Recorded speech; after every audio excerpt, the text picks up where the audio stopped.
Hello বন্ধুরা, এখন আমরা কনিক সম্পর্কে জানব।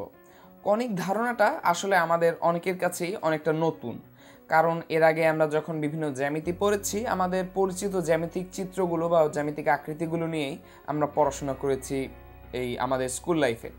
তো কলেজ লাইফে এসে আমরা নতুন এক ধরনের জ্যামিতিক আকৃতি সম্পর্কে জানতে পারি, সেটা হচ্ছে কনিক।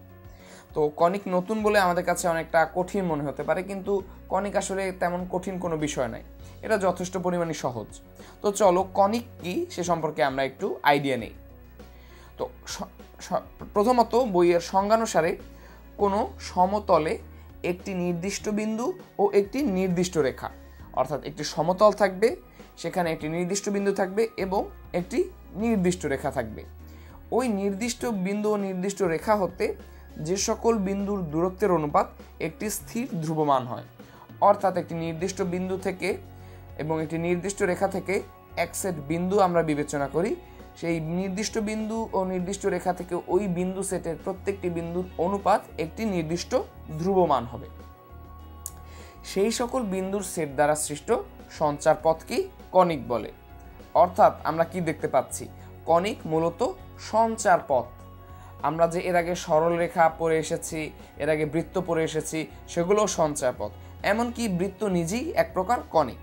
তো সে বিষয়ে যাওয়ার আগে আমরা খেয়াল করি যে কনিক হচ্ছে মূলত একটি সঞ্চার পথ। সঞ্চার পথ কি? সঞ্চার পথ হচ্ছে অবিচ্ছিন্ন এক সেট নির্দিষ্ট বিন্দু, অর্থাৎ সমতলস্থ যে সকল বিন্দু নির্দিষ্ট শর্তাধীনে একটি অবিচ্ছিন্ন চলার পথ সৃষ্টি করে, সমতলস্থ হতে হবে, এক সেট বিন্দু হতে হবে এবং তাদের একটি নির্দিষ্ট শর্ত থাকতে হবে। ওই শর্তের অধীনে এর একটি অবিচ্ছিন্ন চলার পথ সৃষ্টি করবে। সেই অবিচ্ছিন্ন চলার পথটিকে আমরা জানি সঞ্চার পথ। আর এক বিশেষ প্রকার সঞ্চার পথ হচ্ছে কনিক, যেখানে সমতলে নির্দিষ্ট বিন্দু ও নির্দিষ্ট রেখা থেকে ওই এক সেট বিন্দুর দূরত্বের অনুপাত একটি স্থির ধ্রুবমান হবে, অর্থাৎ বিন্দুটি থেকে এবং রেখাটি থেকে ওই বিন্দু সেটের যে বিন্দু সেটটি সঞ্চারপথ সৃষ্টি করবে, সেই সঞ্চারপথ সৃষ্টিকারী বিন্দু সেটের প্রত্যেকটি বিন্দুর দূরত্বের অনুপাত সমান। এই যে নির্দিষ্ট বিন্দু, নির্দিষ্ট রেখা আমরা কথা বলছি এবং নির্দিষ্ট যে ধ্রুবমান বা অনুপাতের কথা বলছি, এগুলোর বিশেষ বিশেষ নাম আছে এবং এগুলোর বিভিন্ন প্রকার পার্থক্যের কারণেই এই যে আমরা বিভিন্ন প্রকার কনিক দেখি। এখানে আমরা একটি বৃত্ত দেখতে পাচ্ছি, এখানে আমরা উপবৃত্ত দেখতে পাচ্ছি, এখানে একটি অধিবৃত্ত, এখানে পরাবৃত্ত দেখতে পাচ্ছি।